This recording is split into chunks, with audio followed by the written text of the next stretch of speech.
নমস্কাৰ, এই মুহূৰ্তত আহি পৰিছে আজিৰ দিনটোৰ কেইবাটাও গুৰুত্বপূৰ্ণ খবৰ। সমগ্ৰ অসমৰ লগতে ভাৰতৰ বিভিন্ন প্ৰান্তৰ পৰা কেইবাটাও খবৰ একেলগে যুগুত কৰা হৈছে। দিব লৈছো আজিৰ দিনটোৰ প্ৰথমটো ব্ৰেকিং নিউজ। পুনৰবাৰ অৰুণাচলী দুৰ্বৃত্তৰ গুলীচালনা। TMPKৰ প্ৰতিবাদৰ মাজতেই প্ৰতিবাদকাৰীলৈ অৰুণাচলীৰ শিল নিক্ষেপৰ লগতে প্ৰতিবাদকাৰীলৈ গুলীচালনা অৰুণাচলী আৰক্ষীৰ। ধেমাজিৰ লিকাবালিত উত্তপ্ত পৰিস্থিতিৰ সৃষ্টি হৈছে। পুনৰবাৰ উত্তৰ অসমত এই ভয়ংকৰ পৰিস্থিতি আজিৰ দিনটোত সংঘটিত হৈছে।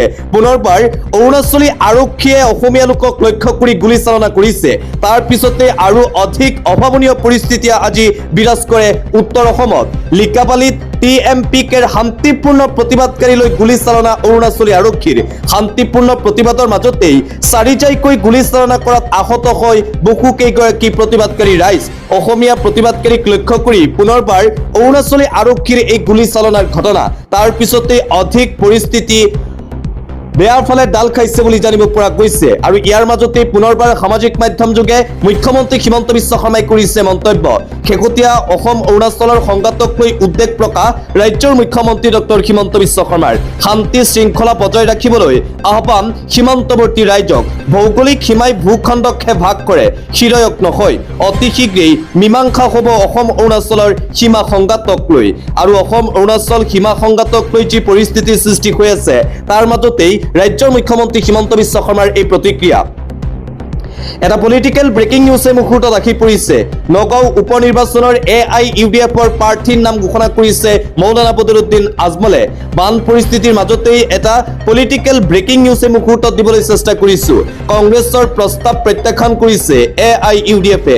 নগাঁৱৰ লোকসভা নিৰ্বাচনত অকলে প্ৰতিদ্বন্দ্বিতা কৰিব AIUDF দলে।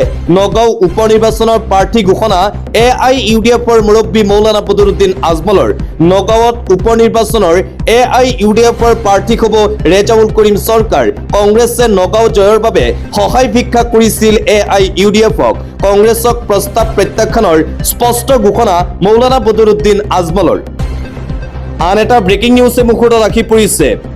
উজনি অসমৰ প্ৰলয়নকাৰী বানৰ তদন্ত CBI তদন্ত হ'ব লাগে বুলি দাবী উত্থাপন কৰিছে শিৱসাগৰ সমষ্টিৰ বিধায়ক তথা ৰাইজৰ দলৰ সভাপতি অখিল গগৈয়ে। আনকি অহা 15 আগষ্টত অখিল গগৈ বহিব অনশনত। স্বাধীনতা দিৱসৰ দিনাই অনশনত বহিব অখিল গগৈ। প্ৰতিটো বন্যাৰ্ত পৰিয়ালক 10 লাখ টকাৰ ক্ষতিপূৰণ দিয়াৰ পুনৰবাৰ দাবী উত্থাপন কৰিছে বিধায়ক অখিল গগৈয়ে। যেতিয়ালৈকে 10 লাখ টকাৰ ক্ষতিপূৰণ নিদিয়ে তেতিয়ালৈকে অখিল গগৈয়ে অনশন অব্যাহত ৰাখিব বুলি ঘোষণা কৰা হৈছে। প্ৰতিটো বানাক্ৰান্ত পৰিয়ালক 10 লাখ টকাৰ ক্ষতিপূৰণ দিবই লাগিব চৰকাৰে।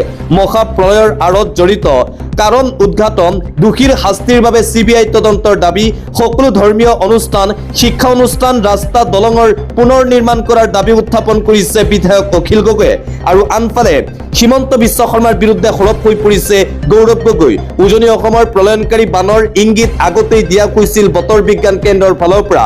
চৰকাৰী গাফিলতিৰ বাবেই উজনি অসমৰ 3খনকৈ জিলা সম্পূৰ্ণৰূপে ধ্বংসস্তূপত পৰিণত হৈছে বুলি দাবী উত্থাপন কৰিছে গৌৰৱ গগৈয়ে। মুখ্যমন্ত্ৰী হিমন্ত বিশ্ব শৰ্মা আৰু বিজেপি চৰকাৰৰ বিৰুদ্ধে কেইবাটাও প্ৰশ্ন উত্থাপন কৰি বিজেপি চৰকাৰক এক প্ৰকাৰ ঠকা সৰকা কৰিছে প্ৰদেশ কংগ্ৰেছৰ সভাপতি গৌৰৱ গগৈয়ে।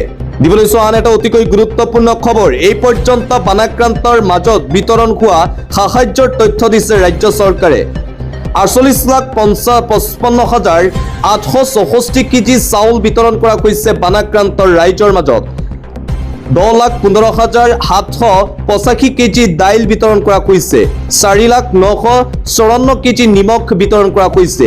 1,63,549 লিটাৰ মিঠাতেল বিতৰণ কৰা হৈছে বানাক্ৰান্ত ৰাইজৰ মাজত। চৰকাৰৰ ফালৰ পৰা এই তথ্য দিয়া হৈছে।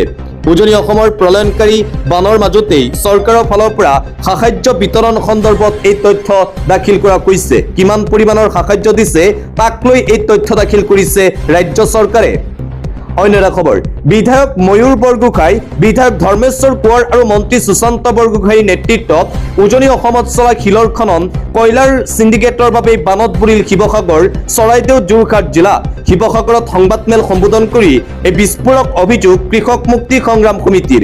কৃষক মুক্তি সংগ্ৰাম সমিতিৰ ফালৰ পৰা এবাৰ বিজেপি চৰকাৰৰ বিৰুদ্ধে এই বিস্ফোৰক অভিযোগ উত্থাপন কৰা হৈছে।